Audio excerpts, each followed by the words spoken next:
Assalamualaikum warahmatullahi wabarakatuh. Kami dari kelompok 9 dengan anggota Eci Mulyani, Farda Siti Solihah, Salsa Irena Afrilia, dan Silvianis Matul Maula akan menjelaskan mengenai kasus 3 sampel atau lebih.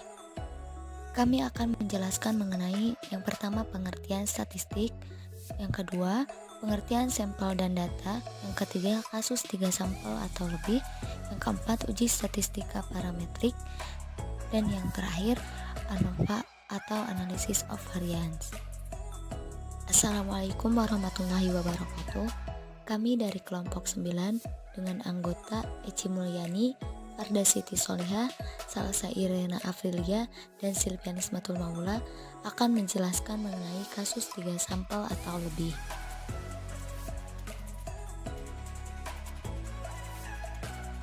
Kami akan menjelaskan mengenai yang pertama pengertian statistik, yang kedua pengertian sampel dan data, yang ketiga kasus 3 sampel atau lebih, yang keempat uji statistika parametrik, dan yang terakhir ANOVA atau Analysis of Variance.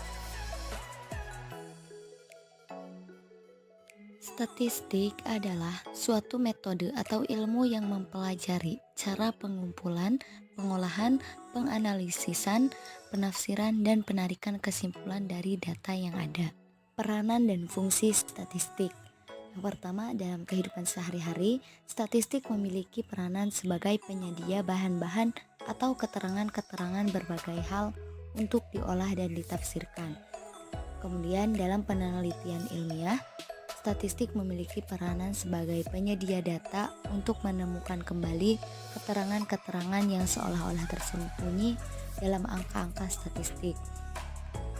Kemudian dalam kegiatan proses belajar, mengajar, statistik banyak membantu dalam menganalisis soal-soal yang diberikan dalam kegiatan pembelajaran. Kemudian dalam kegiatan ilmu pengetahuan, statistik memiliki peranan sebagai sarana analisis dan interpretasi dari data kuantitatif ilmu pengetahuan sehingga diperoleh suatu kesimpulan dari berbagai data. Sampel adalah sebagian dari suatu populasi di mana populasi dapat berisi data yang besar sekali jumlahnya yang mengakibatkan tidak mungkin atau sulit untuk dilakukan pengkajian terhadap seluruh data tersebut, sehingga pengkajian dilakukan terhadap sampelnya saja.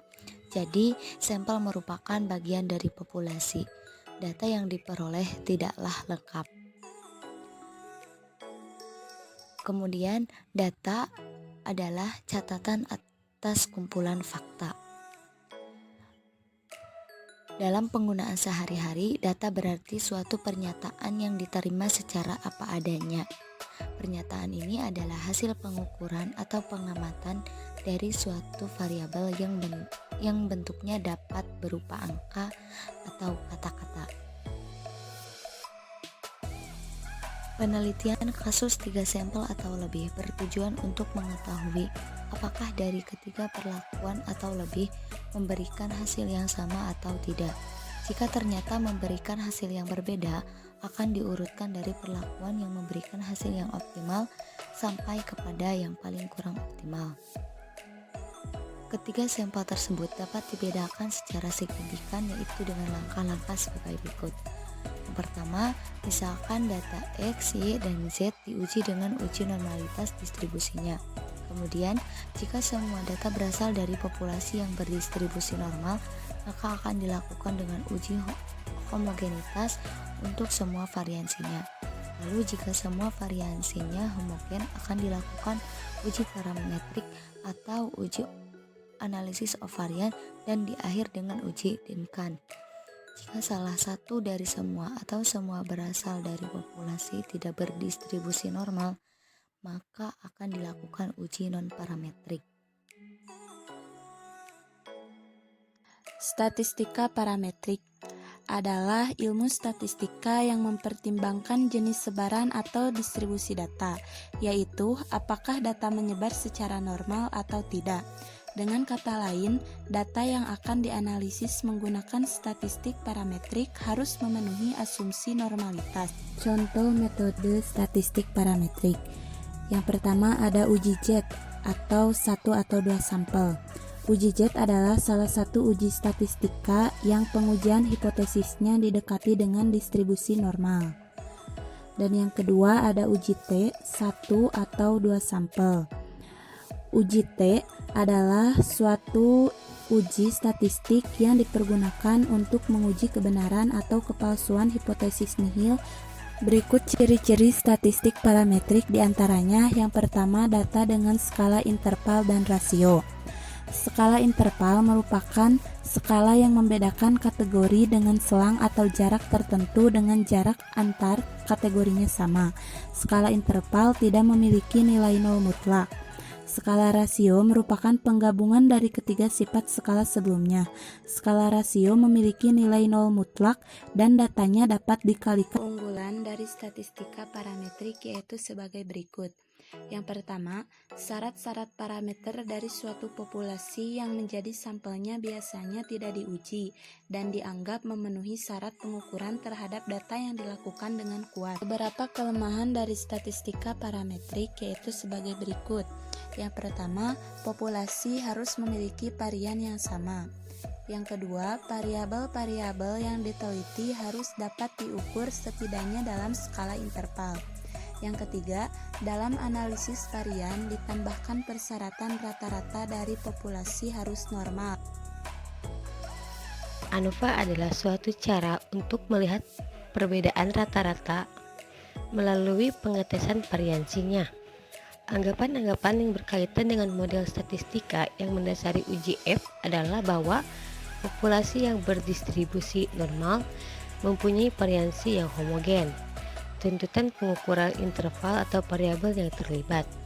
ANOVA digunakan sebagai alat analisis untuk menguji hipotesis penelitian yang mana menilai akan perbedaan antar kelompok. Hasil akhir dari analisis ini adalah nilai F-test atau F-hitung. Nilai F-hitung ini yang nantinya akan dibandingkan dengan nilai pada tabel F. Jika nilai F-hitung lebih dari F-tabel, maka dapat disimpulkan bahwa menerima H1 dan menolak H0, atau yang berarti ada perbedaan. ANOVA ini sering digunakan pada penelitian eksperimen di mana terdapat beberapa pengakuannya. Adapun contoh dari ANOVA yaitu apabila seorang peneliti ingin menilai adakah perbedaan model pembelajaran antara kelas 6A, B, dan C terhadap hasil pembelajaran mata pelajaran fisika pada kelas 6. Di mana dalam penelitian tersebut kelas 6A diberi perlakuan A, kelas 6B diberi perlakuan B, dan kelas C diberi perlakuan kelas C. Setelah adanya perlakuan selama 1 semester, kemudian dibandingkan hasil belajar semua kelas 6, masing-masing kelasnya jumlah bersekitar 40 sampai dengan 50 siswa. Hasil akhir yang didapatkan adalah nilai F-hitung. Nilai tersebut dibandingkan dengan nilai dalam tabel F pada derajat kebebasan tertentu. Jika F-hitung lebih besar dari F-tabel, maka disimpulkan bahwa menerima H1 atau yang berarti ada perbedaan secara nyata dan signifikan terhadap hasil ujian siswa antar perlakuan model pembelajaran.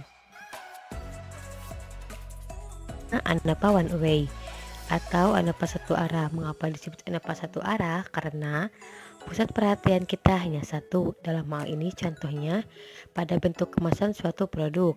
Tetapi apabila kita berpusat pada jenis kemasan, maka akan digunakan ANOVA dua arah untuk menganalisisnya. Hipotesis ANOVA one way. H0 sama dengan U1 sama dengan U2 sama dengan U3 sampai dengan UI. H1 minimal ada sepasang UI tidak sama dengan UJ. Untuk rumusnya menggunakan F-hitung di mana F sama dengan MSTR dibagi MSE. MSTR ini bisa kita dapatkan dari SSTR dibagi I besar dikurangi 1. I besar ini merupakan jumlah data yang kita ambil. MSE sama dengan SSE dibagi sigma dalam kurung NI min 1. Untuk mencari SSTR-nya menggunakan sigma NI dalam kurung Y1 bar dikurangi Y7 bar dikuadratkan.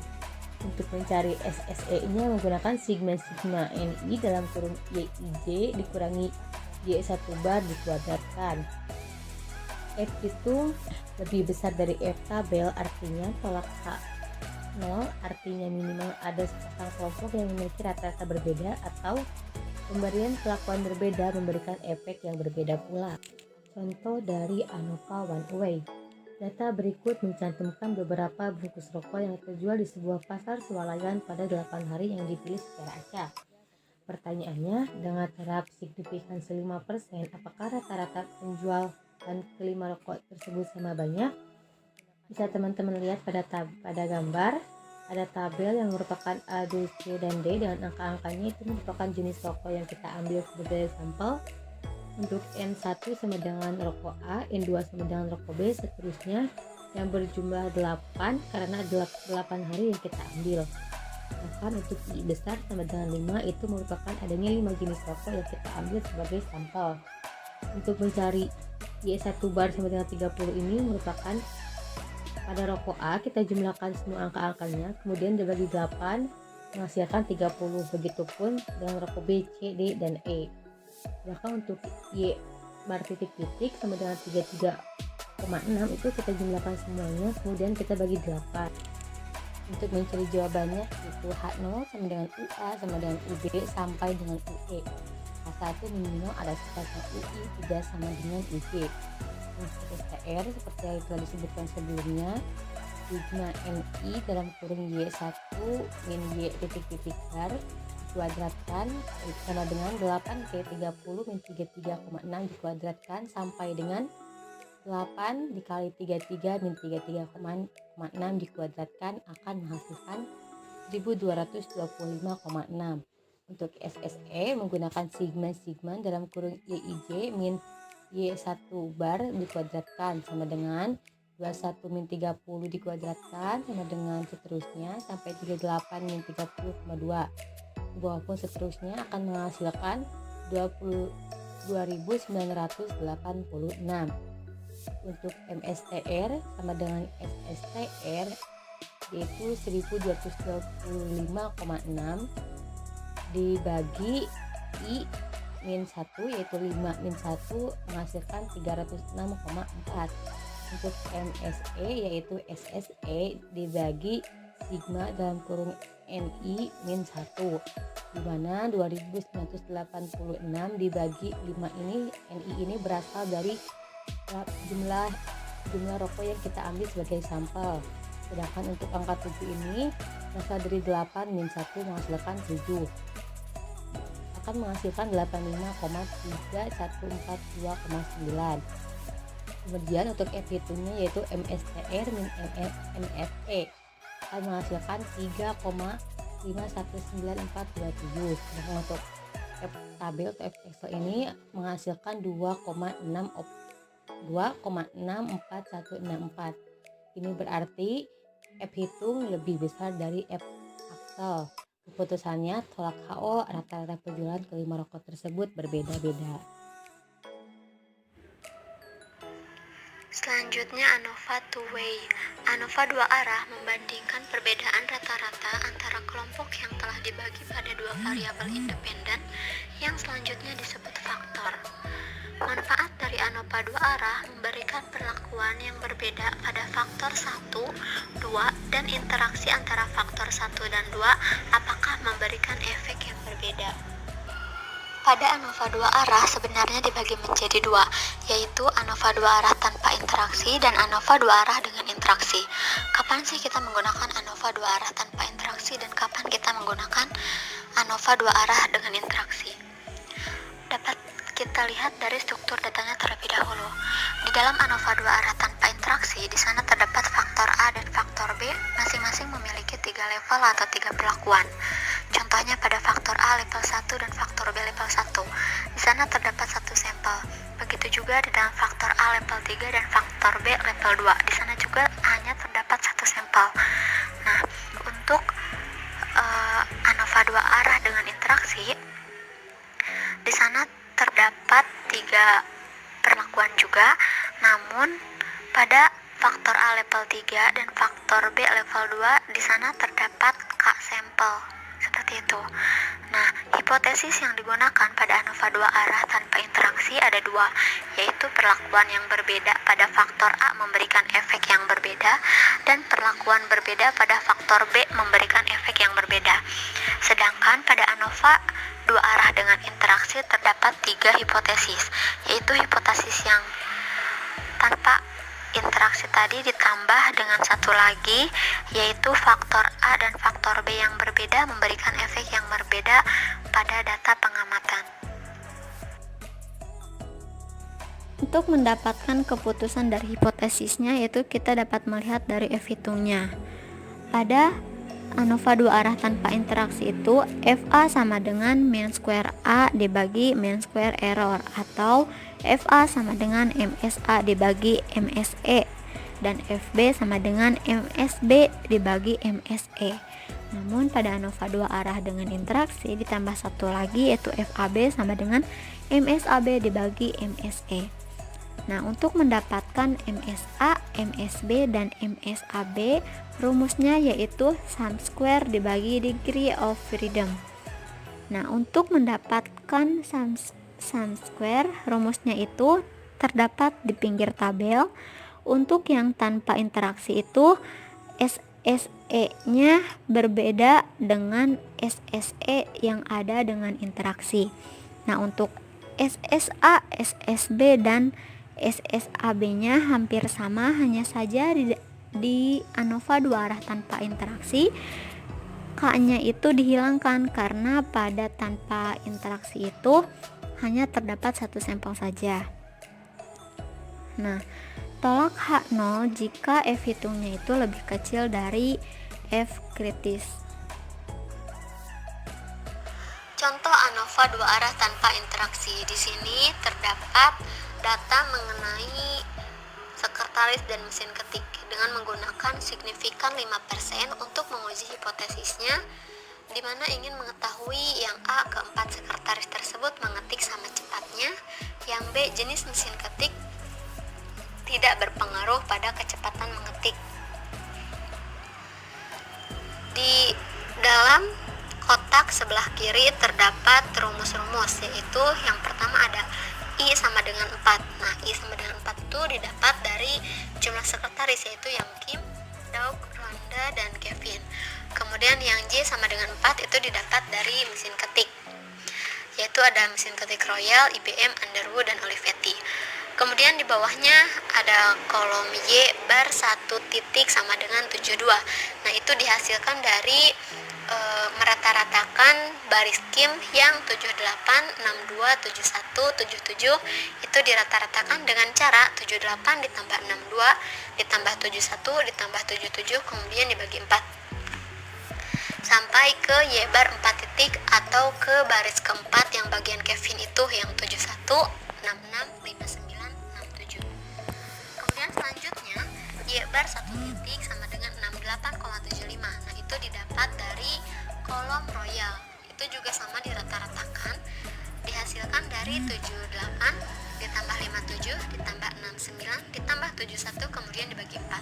Begitupun seterusnya sampai ke Y bar titik 4 hingga menghasilkan 71,75. Selanjutnya ada Y bar titik-titik sama dengan 67,56. Nah, itu dihasilkan dari seluruh data yang ada di atas kemudian dirata-ratakan. Langkah selanjutnya yaitu memasukkan nilai-nilai ke dalam rumus. Yang pertama ada SSA sama dengan J di sini yaitu 4 dikali 72. 72 ini dari Y bar 1 titik yang sudah tadi dihitung dikurangi Y bar titik-titik sama Y bar titik-titik atau 67,56, kemudian dipangkatkan ditambah titik-titik seterusnya sampai ke Y bar 4 titik dikurangi Y bar titik-titik hingga menghasilkan 790,1875. Selanjutnya ada SSB sama dengan I di sini ada 4. Kemudian dikali Y bar 1 titik atau 68,75 dikurangi Y bar titik-titik kemudian dipangkatkan ditambah titik-titik seterusnya sampai ke Y bar titik 4 dikurangi Y bar titik-titik dipangkatkan hingga menghasilkan 143,6875. Nah, selanjutnya ada SSE sama dengan 78. 78 ini didapat dari baris pertama kolom pertama atau baris kim kolom royal dikurangi 72. 72 ini didapat dari Y bar 1 titik yang sudah tadi dihitung dikurangi 68,75 atau Y bar titik 1 ditambah Y bar titik titik, kemudian dipangkatkan ditambah 62.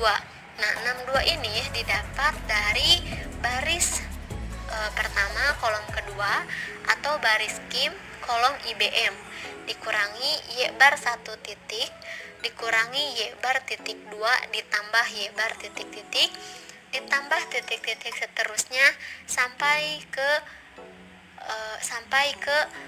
Y44 dikurangi Y bar 4 titik dikurangi Y bar titik 4 ditambah Y bar titik titik titik, kemudian dipangkatkan sama dengan 308,0625.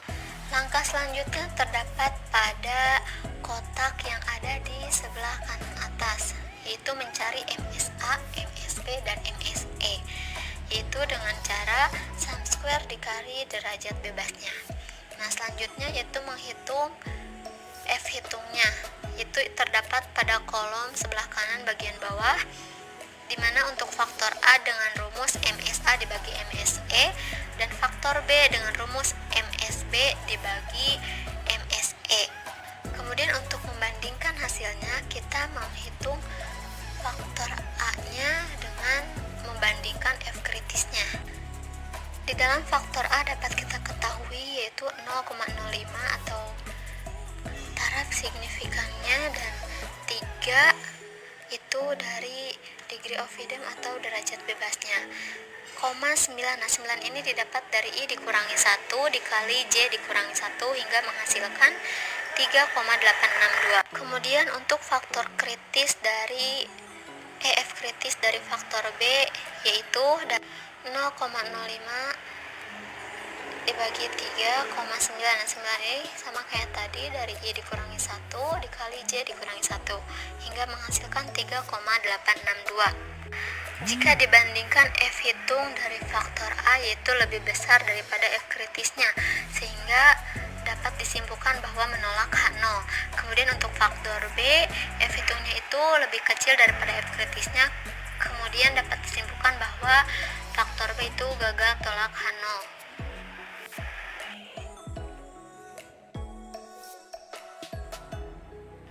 Kemudian taraf signifikansi 5%. Yang pertama yaitu keempat sekretaris mengetik berbeda cepatnya. Karena keputusannya tolak H0, maka dengan taraf signifikansi 5% dapat dikatakan keempat sekretaris mengetik dengan berbeda cepatnya. Kemudian yang kedua, jenis mesin ketik berbeda berpengaruh kecepatan mengetik.